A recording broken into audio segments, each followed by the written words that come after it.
Olá, bem-vindo, bem-vinda ao Bytes Bíblicos, o seu canal no YouTube para o estudo acadêmico da Bíblia.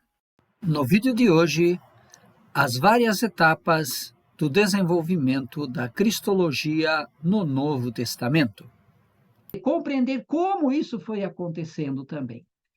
E nesta abordagem da história da fé, que já é outra, tá vendo? Já é outro modo de fazer cristologia, nós tentamos entender como os discípulos, à medida que vão compreendendo o que está acontecendo, vão mudando aquilo que compreendem, que pensam a respeito de Jesus, né? E estas mudanças, elas estão presentes nas várias fases do Novo Testamento. Quer dizer, o Novo Testamento que nós temos hoje é o resultado de uma caminhada. Durou só da parte escrita 80 anos, mas vamos pegar mais uns tantos anos para trás. O que acontece? Nós temos, em primeiro lugar, uma cristologia judaica antiga. Num segundo momento, uma cristologia judaico-helenista. E depois, uma cristologia greco-romana. Então, são três fases do desenvolvimento da igreja, né? Enquanto a igreja estava só entre os judeus, depois, quando a igreja cresce e chega para os judeus que estão na mesma comunidade com os helenistas, com os pagãos, e depois, quando as comunidades, há uma predominância de gregos e romanos. Então, vejam que há um alargamento cultural aí, né? Esse tipo de cristologia que tenta entender a história da fé estuda as várias confissões de fé sobre a vida terrena, por exemplo. Quais são as profissões de fé que envolvem aspectos da vida terrena de Jesus? Sobre a morte, a ressurreição, sobre a ascensão e a parousia. E aqui, então, nós vamos ver alguns filminhos, algumas imagens animadas, tá? Porque, conforme o extrato judaico antigo, extrato judaico-helenista, depois greco-romano, conforme o extrato, os acentos mudam e os títulos também vão, não só entrando títulos novos, como vão tendo, o mesmo título vai tendo mudança de significados. Vamos ver aqui, então, começando pelo extrato judaico antigo. Aquilo que se chama cristologia em dois focos, ou dois polos. Morte, ressurreição e parousia. Como é que se desenvolve essa cristologia? Então, agora, atenção aqui para o filminho.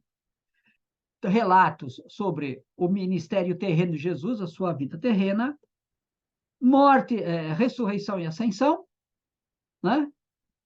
E só, né? Porque um dia Jesus vai voltar a parousia. Mas o que Jesus está fazendo nesse tempo, enquanto ele não volta? Não se sabe. Está numa espera inativa. Está, vamos dizer assim, está na nuvem, né? Mas, por enquanto, sem fazer o download, porque o download vai acontecer só lá na parousia. Tá? E entre morte, ressurreição, ascensão e a parousia, nós temos lá a vida da igreja. Então, neste primeiro extrato, marcado, então, chamado do judaísmo antigo, o que nós temos ali? Alguns títulos deste extrato aí: Senhor, Filho do Homem, Messias ou Cristo. São títulos que predominam neste extrato com uma cristologia apocalíptica. O que significa isso, né? Jesus ressuscitou, subiu aos céus e um dia vai voltar. Mas o que ele está fazendo nesse tempo? Não se discute. Então, está lá, está na nuvem, num arquivo compactado, mas não dá para fazer um download. Tá? Não tem nada sobre esse intervalo entre a morte e a ressurreição até a parousia. Quem vai começar a discutir isso é o próximo extrato, que é o extrato judaico-helenista. Então, o que acontece? Nesse primeiro extrato, vida, morte, ressurreição, ascensão, ok? E lá virá para julgar os vivos e mortos. O que está acontecendo nesse tempo? Onde é que ele está? Não se diz. Quando passamos para o próximo extrato, os judeus em contato com o helenismo vão ter categorias novas, vão ter ideias novas. E aí o que acontece?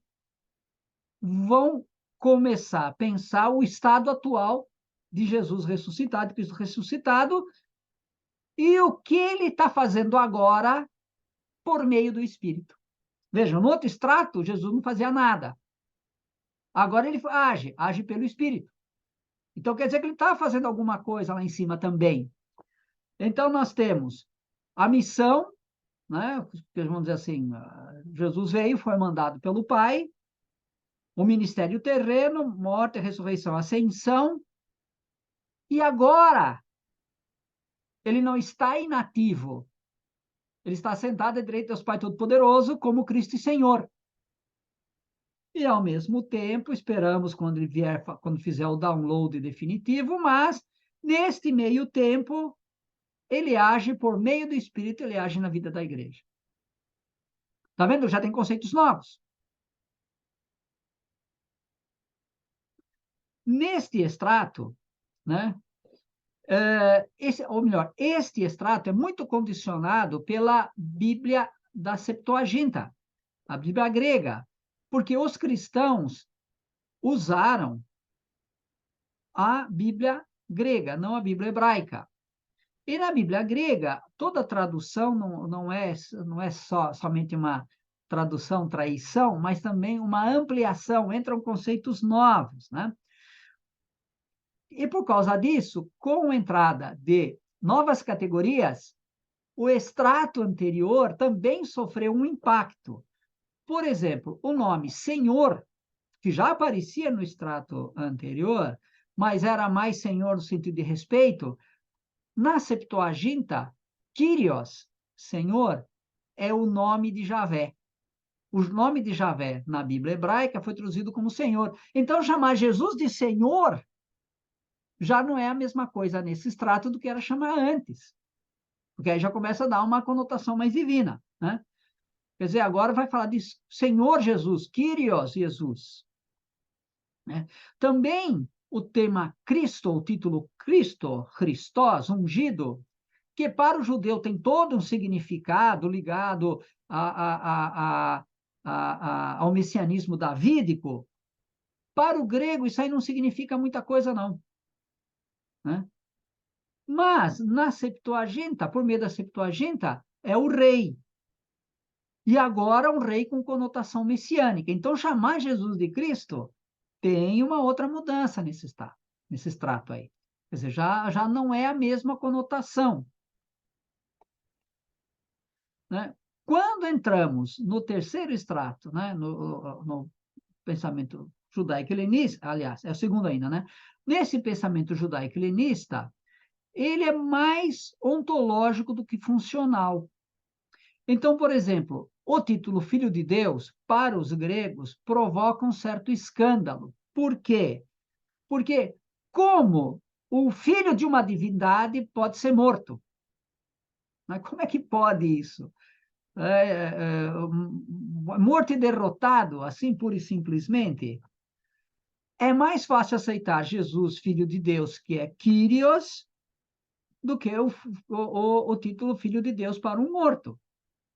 Por isso, quando ele sobe aos céus, ele não está lá inativo, ele está exercendo a sua autoridade. Ele é filho de Deus, veio com uma autoridade, foi mandado, e agora voltou e retoma esta autoridade. Veja como é um desenvolvimento, né? Igualmente, o título Filho do Homem deixa de ser uma figura meramente apocalíptica para ser alguém que exerce o poder, para ser alguém que tem autoridade e que é mediador. Não sei se vocês estão percebendo como, de extrato para extrato, o mesmo título vai tendo conotações novas, conotações diferentes, e vai ampliando a compreensão a respeito de Jesus. Então, extrato judaico antigo, extrato judaico-helenista, terceiro extrato greco-romano.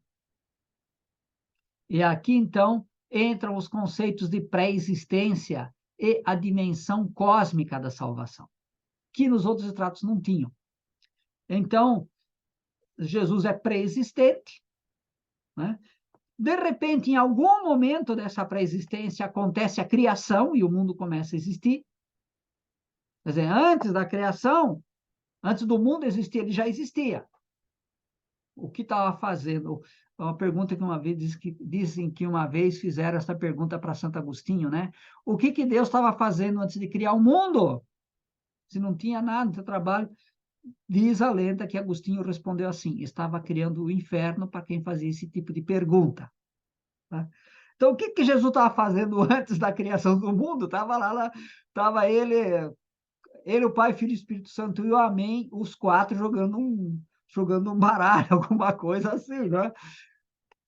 Aí tem a criação e a encarnação.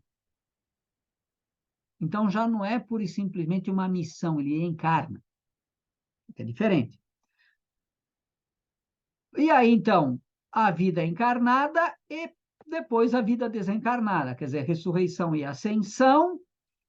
E agora, ele não só está lá, mas ele tem a soberania como glorificado. E, nesse extrato, a parousia não tem tanta importância.